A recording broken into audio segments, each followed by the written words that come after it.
आइए फ्रेंड्स, आपको एक पिता की दर्द भरी कहानी सुनाते हैं। अगर कहानी अच्छी लगे तो हमारे चैनल को सब्सक्राइब करना एवं लाइक करना।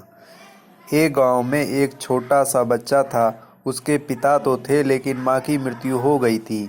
पिता सारा दिन काम करता और अपने बेटे को पाल पोस कर बड़ा करता है।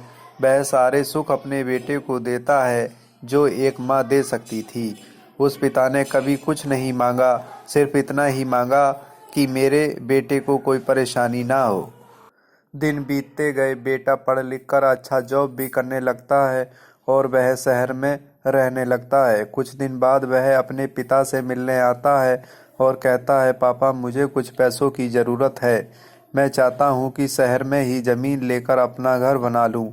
पिता इस बात को सुनकर बहुत खुश होते हैं, सोचते हैं कि मेरा बेटा है, एक ना एक दिन नाम करेगा। जिंदगी भर की बचाई हुई पूंजी को निकालकर अपने बेटे को दे देते हैं। बेटा शहर चला जाता है और उन पैसों से अपना घर बना लेता है। पिता इधर इंतजार करता रहता है कि मेरा बेटा फिर से आएगा, एक ना एक दिन तो मेरे पास आएगा ही। जाएगा कहाँ? उसके पास अब कोई ना जाता था, कोई ना अब उस पिता के पास पैसे थे और ना ही रहने का जगह था। कुछ दिन बाद बेटा फिर लौट कर आता है और अपने पिता से कहता है, पापा आप दादाजी बनने वाले हैं। पिता को बहुत खुशी होती है। इस बात को सुनकर वह कहते हैं, तू मुझे मेरी बहू और पोता से कब मिलवाएगा? बेटा कहता है, बस पापा थोड़े दिन और। पापा मुझे कुछ पैसों की ज़रूरत है क्योंकि आजकल थोड़ा जॉब में खींच बीच हो रहा है, जिसके कारण मुझे कुछ दिन के लिए सस्पेंड कर दिया गया है। पिता के पास कुछ नहीं रहता है देने के लिए, लेकिन फिर भी कहता है, अच्छा बेटा तू रुक, मैं अभी आया कुछ पैसों का बंदोबस्त करके। पिता बाद में महाजन से कुछ पैसे उधार लेकर अपने बेटे को दे देता है और बेटा पैसे लेकर शहर चला जाता है। बरसों गुजर जाते हैं। पिता सोचते हैं कि मैं तो अब दादाजी बन गया हूँ, मेरा बेटा पता नहीं मेरे नाती को लेकर कब आएगा।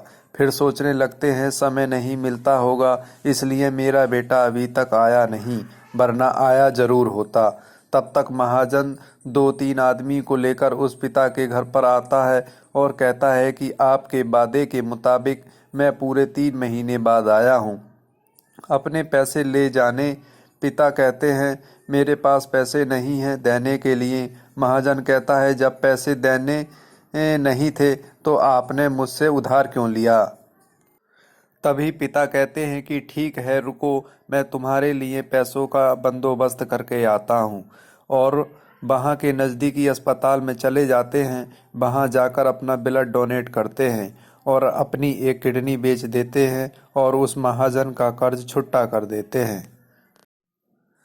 किडनी बेचने के बाद उनकी स्थिति और भी खराब हो जाती है और वह उस राह में जी रहे होते हैं कि मेरा बेटा एक दिन आएगा जरूर। इस आस में जीते जीते एक दिन पिता की मृत्यु हो जाती है, परंतु उस बेटे को अपने पिता को आग देने का भी नसीब नहीं हुआ। इसी तरह की मनोरंजक और ज्ञानवर्धक वीडियो देखने के लिए आप हमारे चैनल को सब्सक्राइब करें एंड लाइक करें।